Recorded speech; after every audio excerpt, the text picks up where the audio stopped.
Garcia? Who's Anna Garcia? Anna Garcia was a 20-year-old undergraduate student who lived an active lifestyle and a dedicated lifestyle. She was around 5'6" tall, 135 pounds, and was known for her peers and professors as a hardworking and goal-driven woman.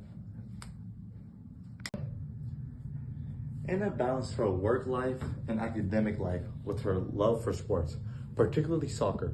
She often spent her free time either studying with friends or conducting research in a college laboratory.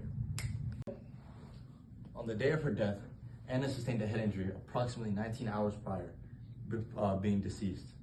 Despite this injury, she continued with her daily routine as she met up with Dominique Hall.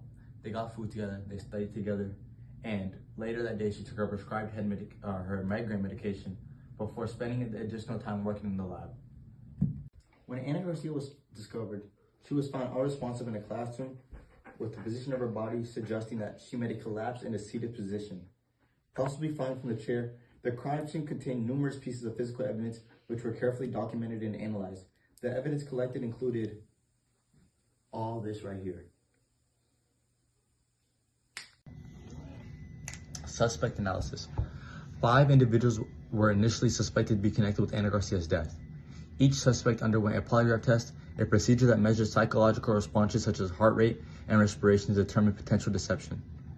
The 5 people that were suspected were Dominique Hall, Elise Opel, Taylor Diaz, Sam Green, and Eric Pittman.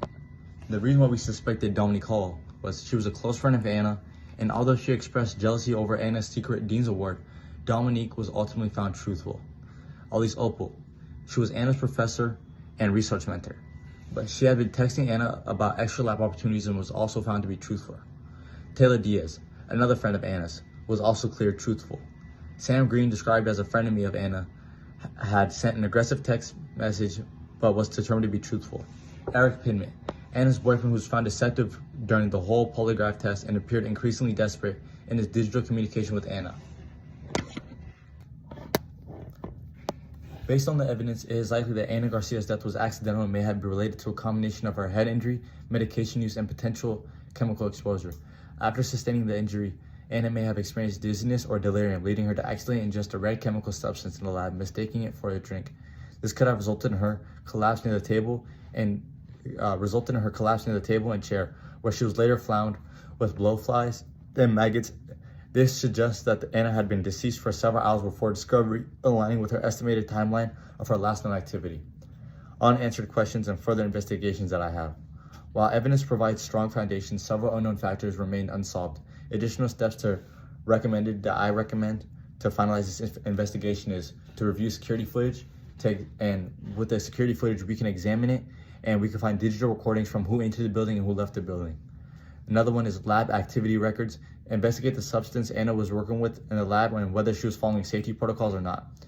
And one other one is toxicology tests. Conduct full toxicology screen to identify any chemicals or medications interaction that may have contributed with her death. And the last thing we need is an interview follow-up, a further question with Eric Pittman to give his deceptive polygraph results, and frequent attempts to contact Anna.